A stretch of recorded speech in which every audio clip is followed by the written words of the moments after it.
Bienvenue dans votre chaîne Démystifiant les croyances et investissons-nous dans la politique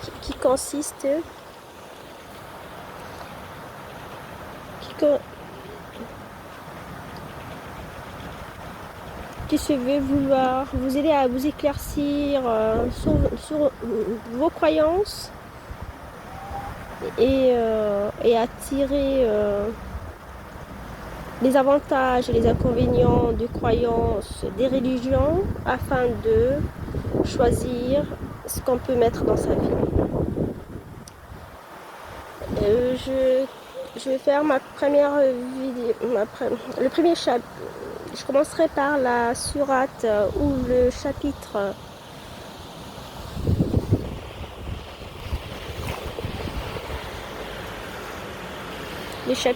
de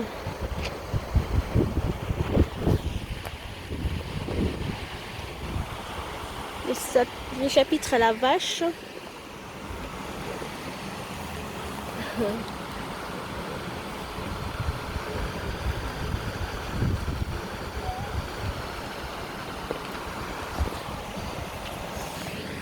Voilà, je commence par la sourate la vache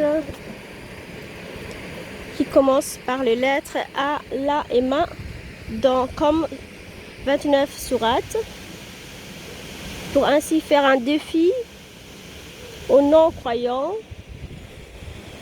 aux écrivains et aux arabes. Je fais une traduction en même temps une interprétation. Voilà, Dieu dit, la sourate commence par 3 lettres A, L et M. Voilà, j'essaye de transposer les lettres. Et c'est A, L, M. Et Dieu dit dans l'islam que c'est pour faire un défi aux non-croyants. Enfin voilà, aux gens qui peuvent falsifier ou qui peuvent s'éventer de dire qu'ils peuvent faire le même livre. Dieu dit, c'est une façon que Dieu dit que c'est moi qui a fait, en fait c'est la marque de Dieu. C'est la marque de Dieu dans l'islam. Une particularité qui dit, que Dieu dit, que personne ne peut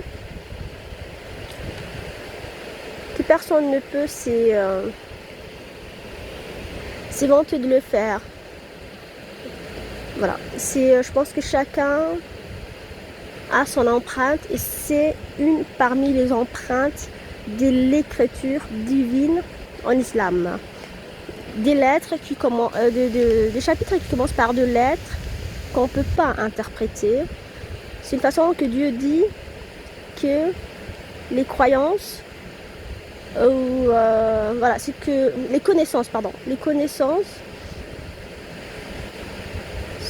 sont limitées pour les humains. Voilà. Dieu dit que il donne une petite part des connaissances aux humains et pas tout.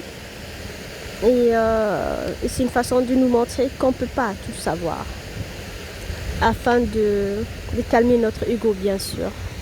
Et aussi une façon pour l'orgueil de Dieu et pour l'ego de Dieu de dire c'est comme ça, c'est différent, vous êtes des humains, je suis Dieu et vous ne saurez pas tout.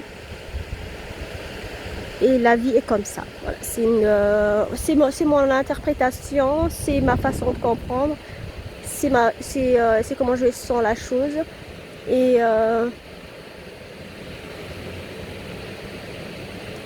c'est l'interprétation que moi je donnerais.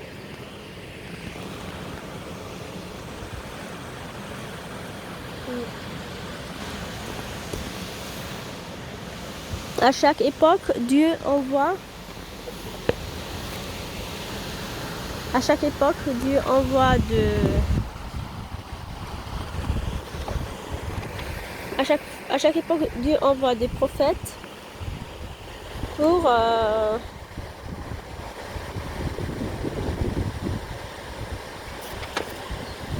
à chaque époque, par exemple, à chaque époque, Dieu envoie des prophètes Dieu lui donne une particularité, comme par exemple à l'époque de Moussa avec les bâtons magiques.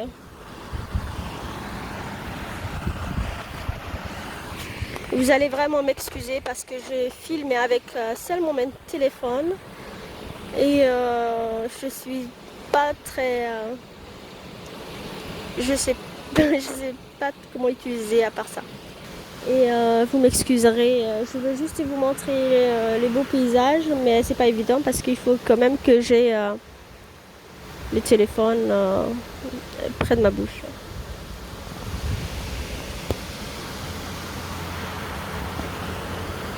Et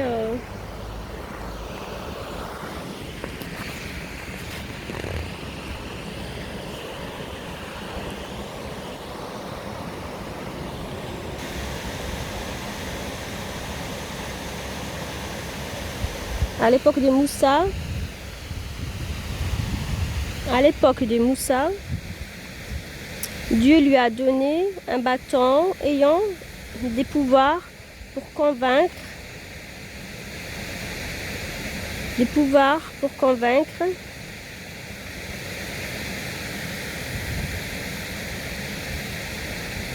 ou,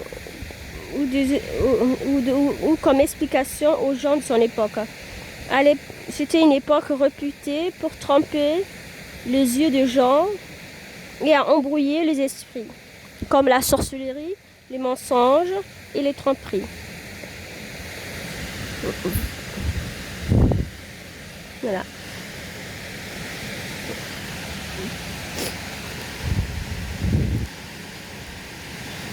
En fait, Dieu s'adapte aux sociétés.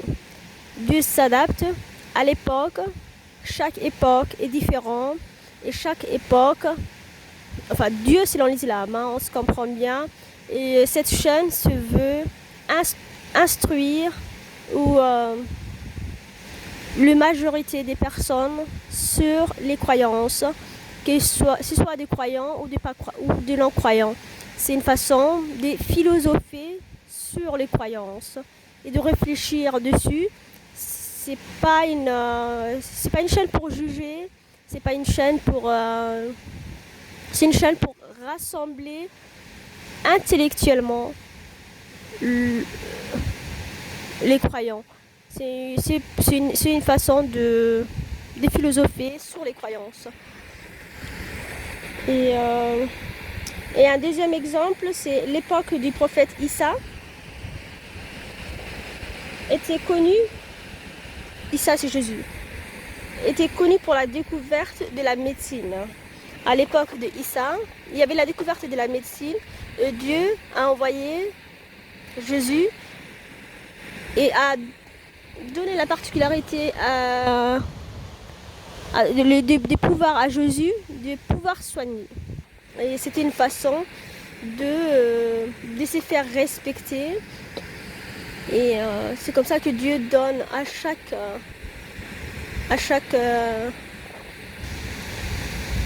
époque la personne qu'il choisit des pouvoirs pour se mettre au-dessus des autres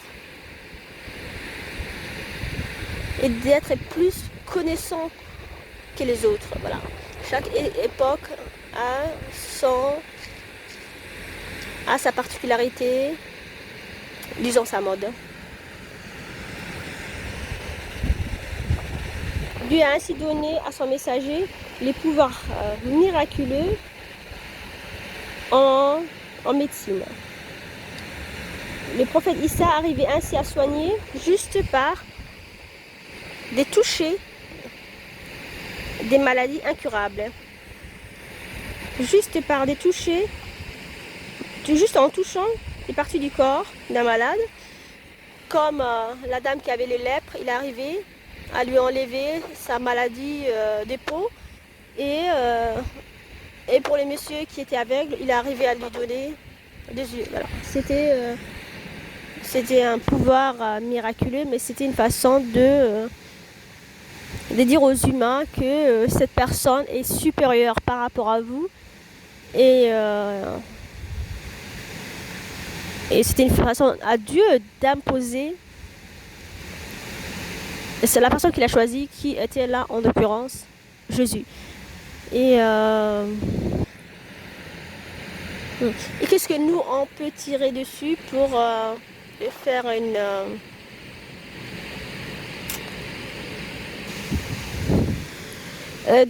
dans le développement personnel, bah, c'est si on veut s'imposer, il faut qu'on apprend les connaissances de notre époque. Alors notre époque aujourd'hui, c'est quoi? Je pense qu'aujourd'hui, notre époque, c'est c'est peut-être l'intelligence artificielle. Il faut peut-être la maîtriser d'une façon qu'elle ne se retourne pas contre nous.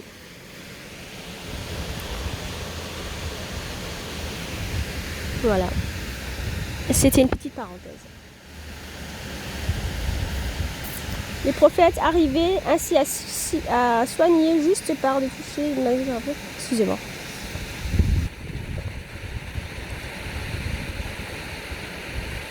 Tel qu'un aveugle, un lépreux, il a aussi ordonné à un mort de revivre et a été ainsi fait.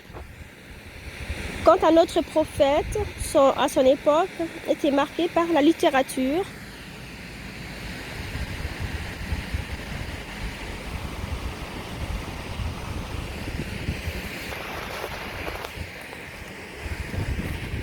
L'époque de notre prophète a été marquée par la littérature. Enfin, à l'époque du prophète, notre prophète, je dis notre prophète, on s'entend bien. Pour les musulmans disent notre prophète parce que c'est le dernier prophète. C'est les prophètes qui, en islam, il faut suivre ses instructions, ses leçons de vie, parce que c'est les derniers. Et dans l'islam, le livre de Dieu est actualisé selon les sociétés. Et comme le prophète Mohammed était le dernier prophète, bah c'est dans l'islam la dernière religion.